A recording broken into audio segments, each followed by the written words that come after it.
Hey, what's up everybody? It's BDF44 coming at you with another video. I've been looking forward to doing this video. I've been looking very much forward to doing this one.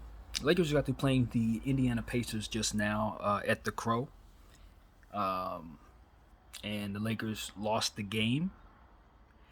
And it's a different type of loss. We talk about the Los Angeles Lakers, and, one of the things that's going to always come up is the fact that rim protection is lacking.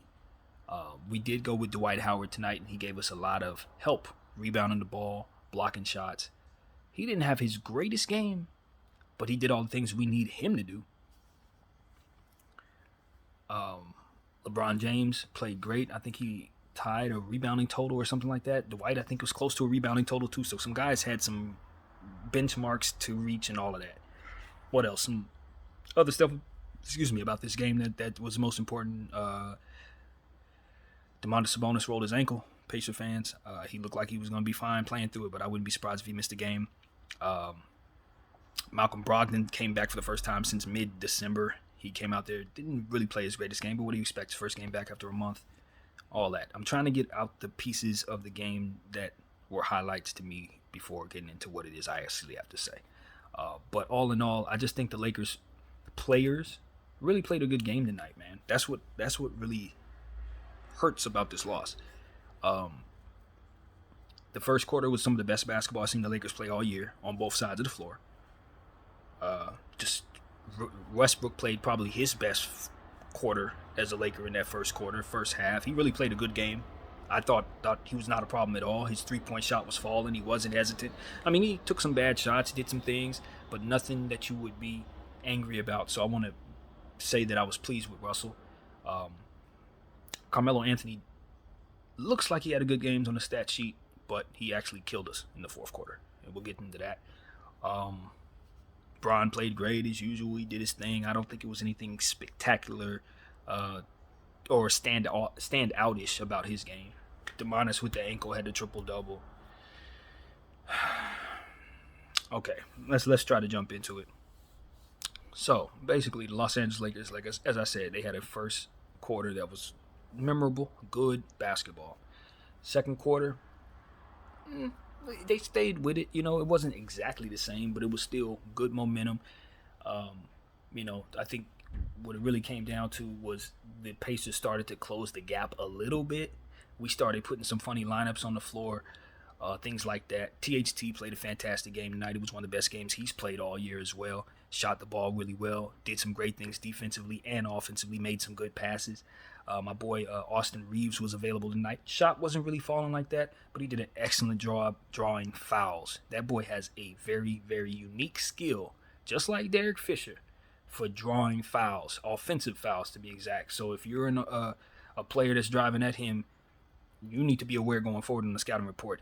He's excellent at drawing offensive fouls. So keep that in mind. Excuse me. So that's one thing that stood out.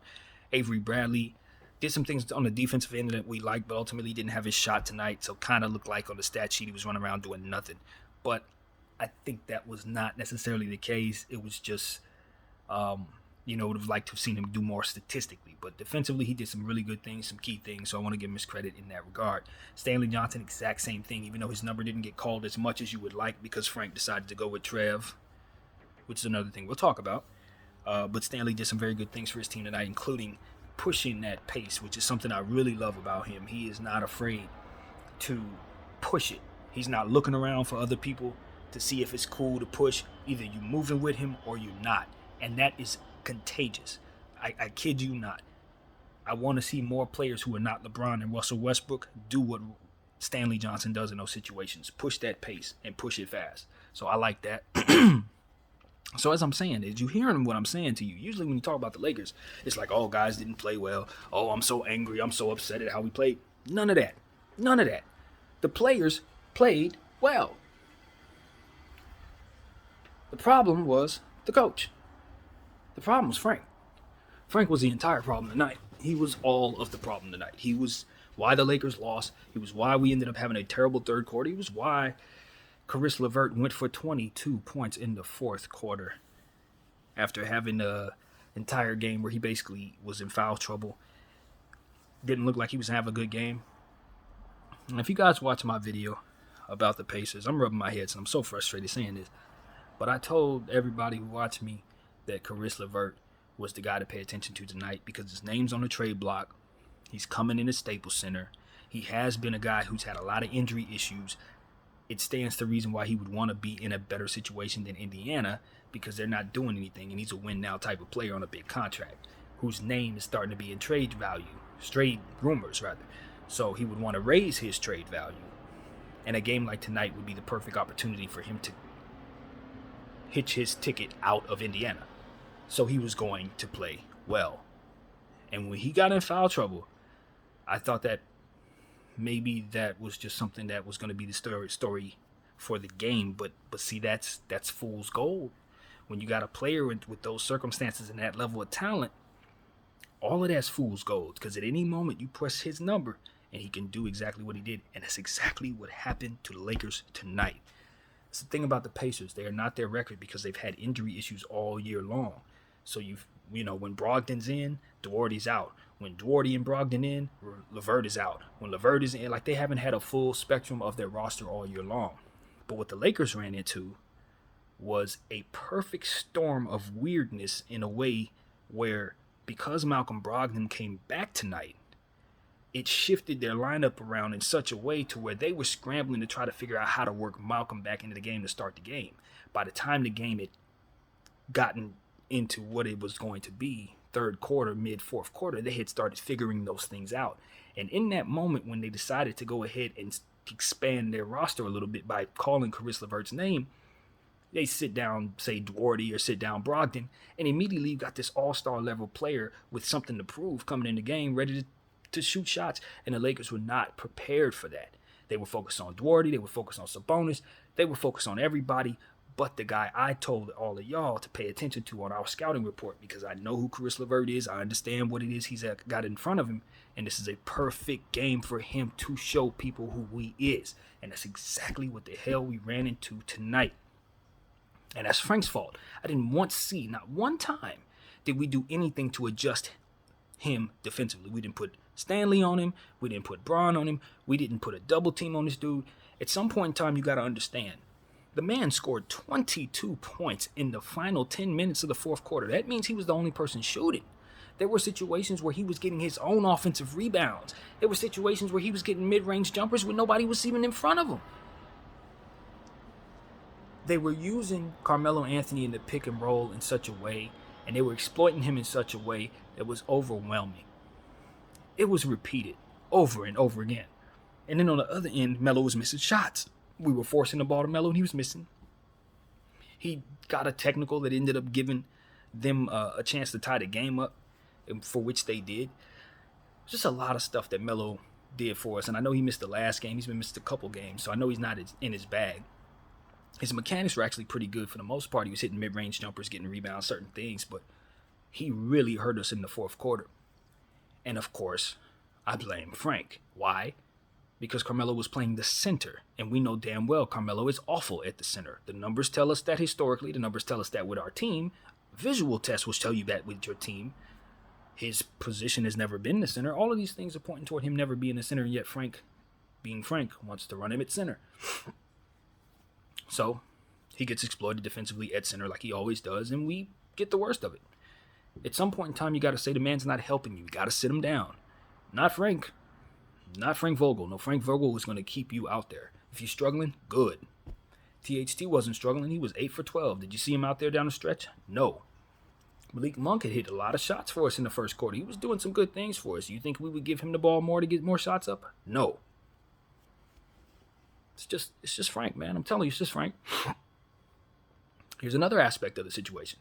Trevor Ariza. Trevor couldn't do anything for us tonight. Nothing. Everything he did seemed to be wrong. His shots were off. His defensive rotations were slow. He can't seem to dribble. He has no push off his first steps. So anytime he tries to make adjustments out of the triple threat, he's going nowhere. And Frank continues to run him out there. You see him be a problem for every single play that he's a part of, pretty much. Not exaggerating at all. He was really a problem for just about all the plays. And Frank just kept trotting him out there. I'm like, Frank, he's a liability defensively. Keep him out there. Frank, he's not hitting any shots. Keep him out there. I mean, it gets to a point where it's like, all right. I found something Trevor done well.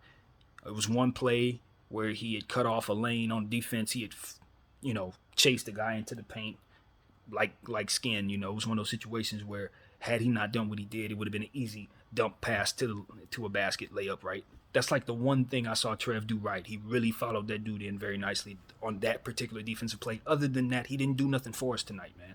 And he had so many minutes. Just like Carmelo Anthony. They were out there forever to do nothing. Period. Avery Bradley, pretty much same thing. Just out there doing nothing. So, as far as I can tell, it was Frank's rotations why we lost. There were certain situations down there where you look up and you have 3 guards on the floor and 2 forwards. And then you look at the other team and they got Domantas Sabonis on the floor. It's like, what do you think is going to happen, bro? There's another thing I didn't like. For whatever reason, and it's a good reason. I'm not going to say that. But you got to know who your opponent is, right? Now, I got to be honest and say I'm familiar with Bataz Day from the Pacers because I'm a fantasy basketball fan. And I remember when he gained fantasy basketball relevance for a brief second about 2 years ago, as to which he specialized in block shots. So I already knew that. But there were situations in the first quarter where clearly the team had not been prepped on what this guy does because we kept trying him in the paint. We had players that would literally drive straight into this dude's chest as if he wasn't going to swat the shot to hell. Scouting report should say Bataz Day specializes in block shots. That's a coaching thing. Why doesn't your coach prep his players for what they are going to see? These are the type of things I'm talking about. It's not as simple as to say the roster isn't good enough, so we don't blame Vogel. Vogel needs to get the most out of whatever roster he has, and if he's incapable of doing that, then we need to put somebody in place who can do that. Now, I thought long and hard about this today, about a single question, and the question is, if you fire Frank, who are you replacing him with? And I didn't come up with nothing, which did keep me quiet for a minute, but at the end of the day, we're the Los Angeles Lakers, and we should have been thinking about replacing him for the last month and a half, 2 months, as to which they should have a list of coaches that they would have in mind in the event they fire him. They should not be walking into that situation blind because we've known this dude ain't been that great of a coach the entire time.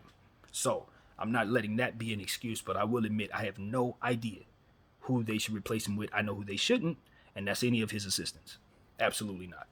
So with that being said, I think the Lakers should still go forward in firing the entire coaching staff, not just Frank, everybody, except for Phil Handy because we love Phil Handy and he's not a part of that.